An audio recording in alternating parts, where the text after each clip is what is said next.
and welcome to another Kangaroo English Daily Digest. My name is Christian and today is Thursday, the best day of the week. Today I am going to answer a question that is probably the question that I get asked the most every single day. How do I overcome my fear of speaking? How can I stop being afraid to use my English in a conversation? How can I stop this feeling of nervousness, shaking, sweating, and my mouth doesn't work properly, and all of these things? And as with most things in life, it has a really simple solution. But before we talk about the solution, let's do a little diagnostic test, okay? Let's do a little exam, because I want my answer to be based in science, not some theory that I've invented or some stories I have about some students that I taught. No. Let's look at this problem from a critical perspective, okay? So I'm going to ask you some questions. First question, and you decide if you agree or disagree with this statement. Okay, ready? So, when people laugh around me, I get suspicious. Agree or disagree? I avoid displaying myself in public because I fear that people will become aware of my insecurity and make fun of me. Agree or disagree? When strangers laugh in my presence, I feel like it relates to me personally. Agree or disagree? When others make jokes about me, I feel paralyzed. Agree or disagree? I believe that I involuntarily make a funny impression on other people. When I have made an embarrassing mistake, I avoid that place from then on. 2 more questions. If I did not fear making a fool of myself, I would speak much more in public. And finally, it takes me a very long time to recover when people laugh at me. Now, I know from the emails that I receive, from the messages I receive, from the comments I receive, I know that for a lot of people, the answer to this question is yes. I agree, that describes me, that's me. And to those people, I want to say that congratulations, because I have just diagnosed you with a clinical disorder. Okay, so these questions come from a clinical questionnaire called the Geloff 15. And if you agree with most of these questions, then you suffer from a clinical condition called gelottophobia.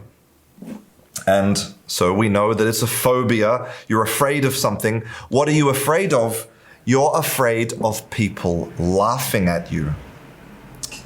And it's actually a very common phobia. Nobody likes it when people laugh at them. Now, what is the cure for gelottophobia? If you went to a psychologist or a psychiatrist or some type of other therapist, what would they do to help you? Well, in good clinical practice, there are 2 recommended therapies for gelottophobia. Okay? The first one is called systematic desensitization. And basically what your therapist or your psychologist, what they do is they expose you slowly to the experience of people laughing at you. So, slowly over time, you become desensitized to people laughing at you. Right? But the second technique is more effective, and it's called flooding. And that's when you are suddenly and abruptly exposed to a huge amount of people laughing at you. It's overwhelming. It's traumatic. But this is the cure for this clinical condition. And so the answer to the question, how can you get over your fear of speaking, which essentially is, how can you get over your fear of people laughing at you? The answer is, you have to have people laugh at you a lot. And that's not my opinion. That's what the clinical science tells us is the cure. Okay? Now, that's one reason why I am so upset about this trend, this obsession with workbooks. Okay? Now, some people think that when I tell students to throw away their workbooks, that I'm being cute, right? That I'm saying, haha, look at Christian. He's telling us not to study. That's stupid, because learning a language is really hard. You have to study. You have to be in the book doing this, right? But if you watch any of my videos, you know that that's not what I'm saying. What I'm saying is that this is not effective because it does not prepare you for the real world. Actually, this is a fantastic place for you to hide. In a workbook, you don't have to talk to anybody. You don't have to understand anybody. No one's going to laugh at you. You think this is difficult? This is the easy part of learning a language.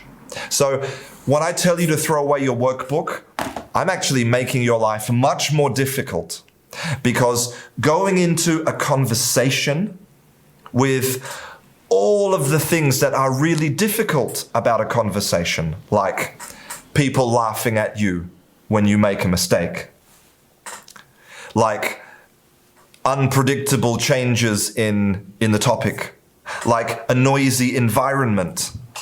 All of those things can make conversation the most difficult thing that you can do in language. But the cure for your problem is not more study, okay? If you go to a clinical psychologist with glottophobia, they won't tell you, well, go and study some more and then you'll be ready one day. No. They say, I'm going to take you and I'm going to have 50 people laugh at you and then you'll be cured. And that's what you need to do. Throw yourself into these situations all the time. Again and again and again and again. Now, two more things I want to say. Now, we need a role model, okay? We need a role model to follow because it's not easy for people to laugh at you, okay? And I want your role model to be the clown. Now, why the clown? So let's think about why a clown is funny. Now, a clown is funny because he makes a lot of mistakes. He makes the kind of mistakes that a children should make. You know, a clown tries to juggle the balls and they drop the balls. A clown tries to drive a car and smashes the car. A clown tries to play the musical instrument and it goes, okay? They are funny because they make a lot of mistakes. But think about this. If you were watching a clown and a clown made mistakes, played the instrument badly, dropped all the balls when they're juggling, had the car accident. Imagine if the clown suddenly was embarrassed. Imagine if the clown was paralyzed. That wouldn't be funny at all. That wouldn't be funny for the audience. The clown is funny because he doesn't care if people laugh at him. In fact, the clown fails with joy. I want that to be your motto, okay? I want you to fail with joy.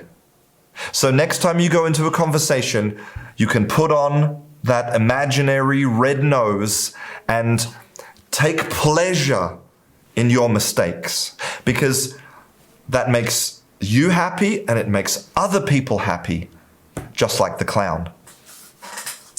Now, one final thing about making mistakes, because a lot of people don't realize the power of making mistakes. And recently I spoke to Remy Van Trepp, who is head of the language research unit at the Sony Computer Sciences Laboratories in Paris. And what he does is he creates, inside a computer, he creates virtual students, okay, who are using language. They're learning language, these virtual students. And these virtual students have interactions, okay? And of course, just like real students, these virtual students, they fail, they have failures. Now, listen to what he says about the importance of this failure.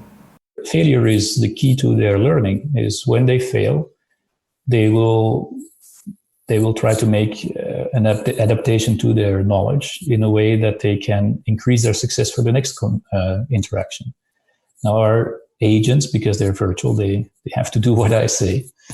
They will never give up, right? They will only give up if I shut down the computer, but they don't get demotivated. That's a big difference with humans. Humans might get demotivated when they fail, but the failure is a key part of the process. There are two really important things I want you to remember from what he said. The first thing is that they never give up. If you give up, you're guaranteed not to succeed. And the second thing that he says is that failure is an important part of the process. Not,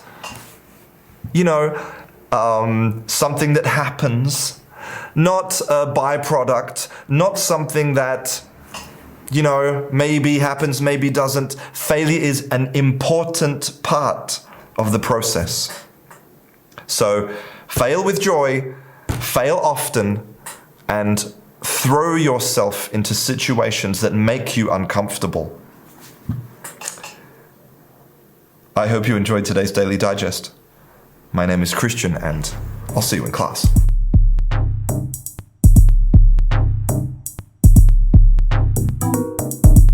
It's time to stop studying.